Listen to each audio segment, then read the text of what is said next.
tong etishi bilanla butun oliy ruhoniylar bilan xalq oqsoqollari maslahatlashib Hazreti Aysoni o'limga mahkum qildirish uchun bog'lab vali Pilatusga topshirib berdi.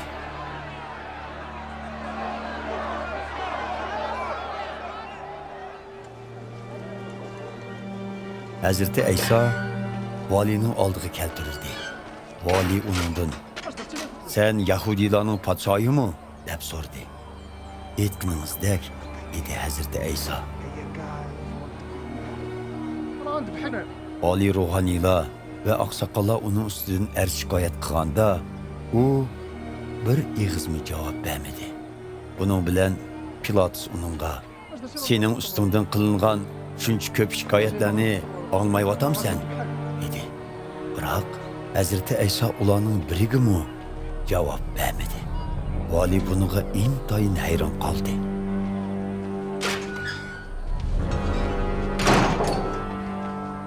Her qitimliq o'tib ketish yetida vali odati bo'yicha xaloyiq talab qilgan bir mahbusni qo'yib beradi.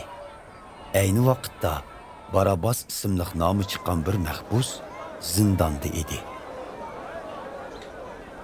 Xalq bir yerga jam bo'lganda Pilatus ulardan "Sizlar uchun kimni qo'yib berishimni talab qilasizlar? Barabbosnimi yoki Masih deb atalgan Aysonimi?" deb so'radi. Pilatus oliy ruhoniylar va oqsoqollarning Hazreti Aysoga hasadxo'rlik qilib, uni o'ziga topshirib berganligini biladi. Pilatus so'roq munbirda o'tirganda ayoli uningga "U begunoh odamga tegmam. U tunugun kecha tushimga kirib ko'p azoblandim" deb xabar avatdi.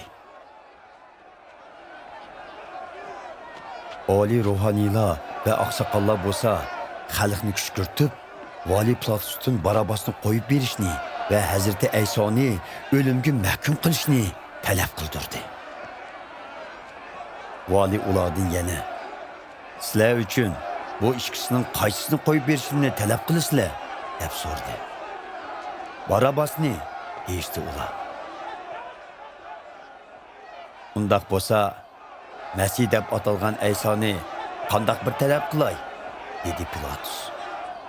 Hammaylar bir ig'izdan "Uni kristga mixliting" deyishdi. Pilatus "Nemishqa? U zodi nima jinoyat o'tkazibdi?" deb so'radi. Biroq ular texmi qattiq vaqirishib, "Uni kristga mixliting" deb turishdi. Pilatus yani so'zlashning ahamiyatsiz ekanligini, bo'lmasa qalaymuqanchilik chiqadiganligini ko'rib, suv elib ko'pchilikning oldida qo'lini yuvg'ach, "Bu odamning qiniga men javobgar emas. Bu ishqa o'zinglar mas'ul bo'linglar" dedi. Bütün xalq bir ig'izdan "Uning qinining javobgarligi bizning va bolarimizning ustida bo'lsin" deyishdi. Buning bilan Pilatus Barabbosni ularga chiqarib berdi. Hazreti Aysoni bo'lsa, qamchilatgandan keyin kristga mixlash uchun lashkarlarga topshirdi. Keyin lashkarlar Hazreti Aysoni vali o'rtasidagi bir saynoga elib kirib, bütün lashkarlar to'pini bu yerga yig'di. Ular Hazreti Aysoni yalang'ochlab, puchisiga shahona so'sun rangli to'n kiydirishdi. Tikan shoxlarini o'rib bir toj yasab, beshiga kiydirdi va o'ng qo'liga bir qo'mushni tutqizdi. Ondan uning oldiga tizilib, "Yoshsin, Yahudilarning podshohi" deb mazoq qilishdi. Uningga tukirishdi. Qo'mushni ilib, uning beshiga urishdi. Uni mana shundoq mazoq qilgandan keyin to'nni soldirib, puchisiga o'z kiyimlarini kiydirdi va kristga mixlash uchun elib minishdi.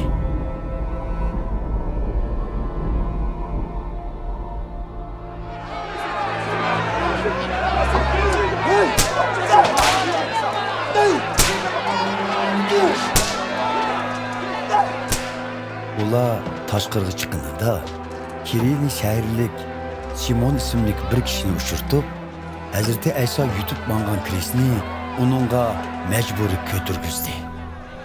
Ular Golgota ya'ni bosh so'ngak degan yerga kelganda Hazreti Aysoga ichish uchun dori aralashtirilgan sharob berdi.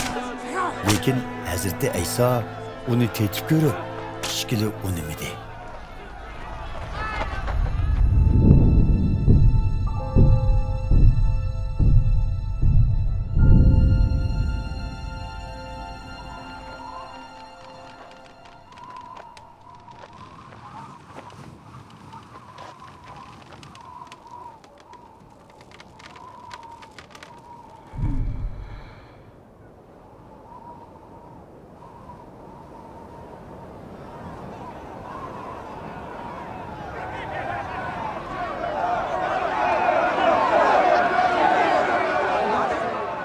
Leşkerler Hazreti Aysoni kresga mixlagandan keyin kak tashlashib kiyimlarini bo'lishib oldi.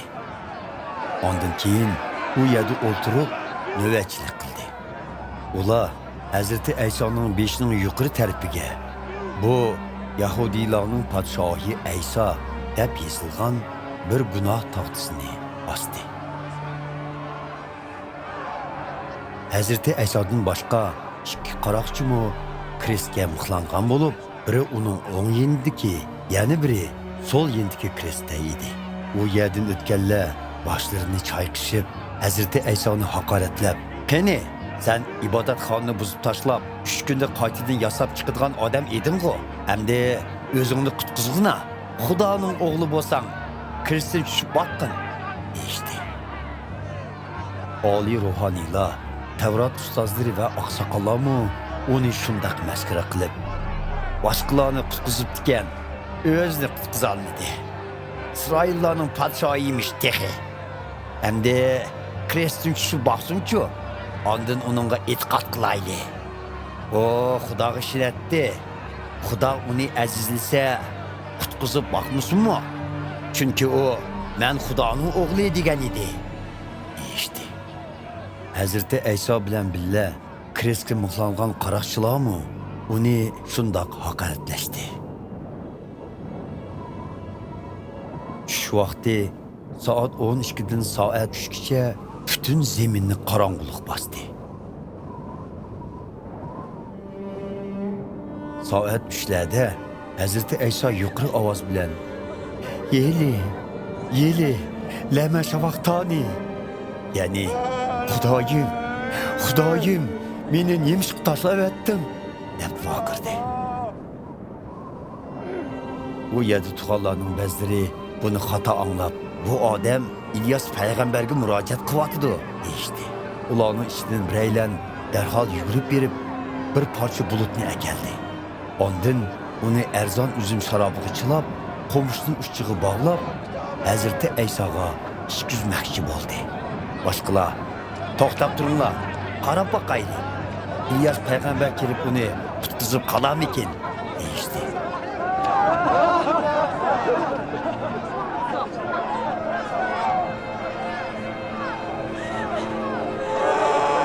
Hazreti Ayso qattiq ovoz bilan yana bir vaqirdi-da, jon berdi.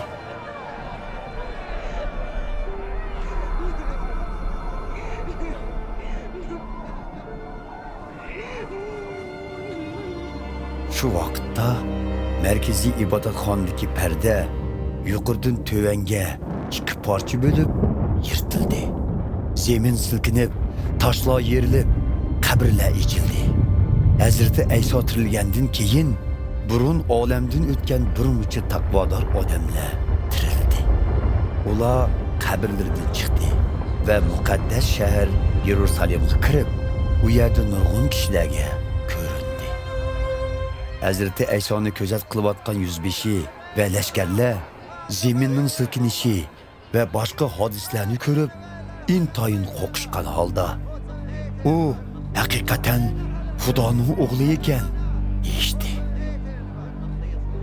U yerda yana voqeani yiroqdan ko'rib turgan bir muncha ayollar bor edi. Ular Hazreti Aysoga xizmat qilish uchun Galiliya o'lkasidan uningga ergishib kelgan edi. Ularning orasida Bajdallik Maryam, Yoqub bilan Yusufning onasi Maryam, Zabadiyning o'g'illarining onasi bor edi. kun petishga yaqin Aramatiyalik Yusuf ismli bir boy keldi. U Hazreti Aysoning shogirdlaridan edi. U Vali Pilatusning oldiga berib, Hazreti Aysoning jasadini talab qildi. Pilatus jasadni uningga berishga amr qildi. Yusuf jasadni elib, pokiz kendi rəxt bilan o'rab, kepallidi va uni o'zi uchun qiyoda o'ydirgan yangi qabrga qo'ydi. Ondan qabrining og'ziga yo'g'on bir qo'ram toshni do'miltib qo'yib, ketib qoldi. Majdallik Maryam bilan yana bir Maryam bo'lsa, u yerda qabrining uddilida o'ltirishdi.